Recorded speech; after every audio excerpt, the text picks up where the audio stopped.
Օնիկ Գասպարյանի հրամանով պատերազմից հետո 20 թվականից ստեղծվել էր հատուկ բաժին,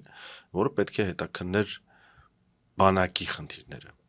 ոչ թե պետության կառավարման, որովհետև պատերազմ մենակ բանակը չի անում, պատերազմ պետությունն է անում,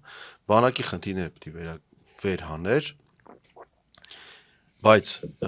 երբ որ Օնիկ Գասպարյանը պաշտոնան կարվեց, շատ արագ այդ բաժինը փակվեց։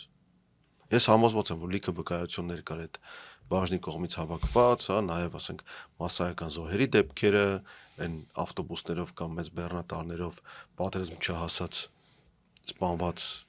տեղ չհասած զոհերի դեպքերը եւ այլն եւ այլն։ Մեր կողմից մեր զորքի վրա կրակելու դեպքեր այդպեսին են եղել, վստահ եմ, որովհետեւ տեսել եմ նաև այնպիսի քարտեզներ, որ իբր թե ես թուրքերի թիկունքում էլի գտնվում լինելով հակառակը էլի առաջնագծում, նաև ականատես եմ եղել այդ դեպքերին, երբ որ ասենք եւ լսել եմ վկայություններ սանիտարական մեքենաներով զորք տեղափոխելու, մարդիկ ինքնախոստովանական ցուցմունքներ են տվել, ասել են այսպես բան են կարել պարծենալով,